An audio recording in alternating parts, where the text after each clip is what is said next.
কিছু হইলেই পুলিশ আপনার ওর কথাই শুনতো, অন্য এলাকার মানুষের কোনো কথা শুনতো না। কল ছিল মানে যাদেরকে দিয়া ও যে মানে অল টাইম ও যে ধরনের লোক, ও তো একলা একটা মানুষের আমার সাথে পারার কথা না, কিন্তু ওর যে প্রোটোকল আছে 10 জন বা 15 জন 20 জন একটা বাহিনী আছে, ওই বাহিনী দিয়ে ধরায় একজনের উপর টর্চারিং করতো আর একজনের উপরে অন্যায় নির্যাতন করতো, অন্য ধরনের পাওয়ার ছিল। আর কিছু হইলেই পুলিশ আপনার ওর কথাই শুনতো, অন্য এলাকার মানুষের কোনো কথা শুনতো না। ধইরা নিয়ে যাইতো, আর নইলে ধইরা নিয়ে চাঁদাবাজি মামলা দিত, যাই বলতো তাই হইতো, ওর কথাই। ও যেটা বলতো ওটাই সত্যি, মিথ্যা কোনো কিছু নাই। এলাকাবাসী হিসেবে তার গ্রেপ্তারকে কিভাবে দেখেন?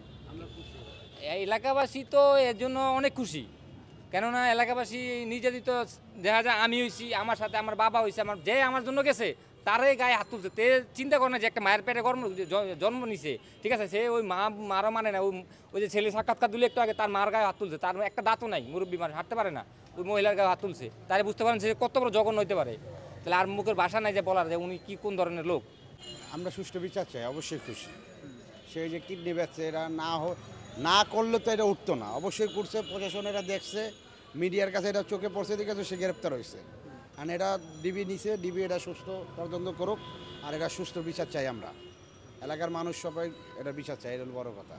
এলাকার মানুষ তো এসব ভিতরে ভিতরে এত সব ঘটনা ঘটতেছে এগুলো জানতোই না, মিডিয়ার বদৌলতে জানছে, যে কারণে এই যে অপরাধটা সংগঠিত সে করছে সংঘবদ্ধভাবে তার বাহিনী নিয়ে, এত সুষ্ঠু বিচার তো সকল মানুষের, শুধু এলাকাবাসী না, পুরো বাংলাদেশের মানুষের তো, পুরো বাংলাদেশের মানুষেরই তো একটা নৈতিক চাওয়া, এটার মধ্যে তো বলার কিছু অবকাশ রাখে না।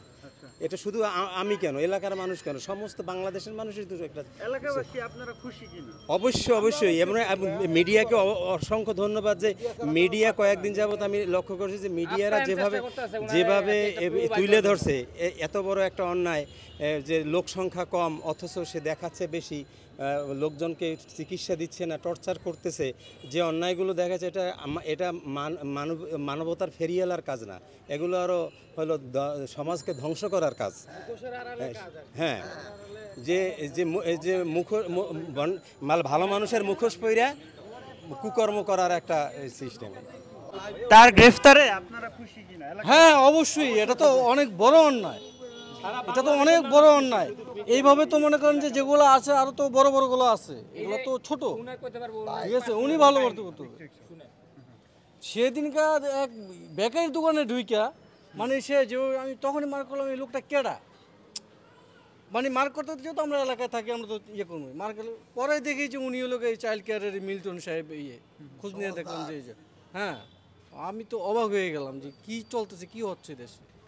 মানে এইভাবে মানুষকে ধোঁকাবাজি করা, মানুষকে এইভাবে ইয়ে করা, এটা ঠিক আছে না। কী নিয়ে খেলতেছে ওরা, মৃত্যু নিয়ে খেলতেছে, মানে কি বলবো, এই যে হ্যাঁ মানবিকতা নিয়ে খেলতেছে।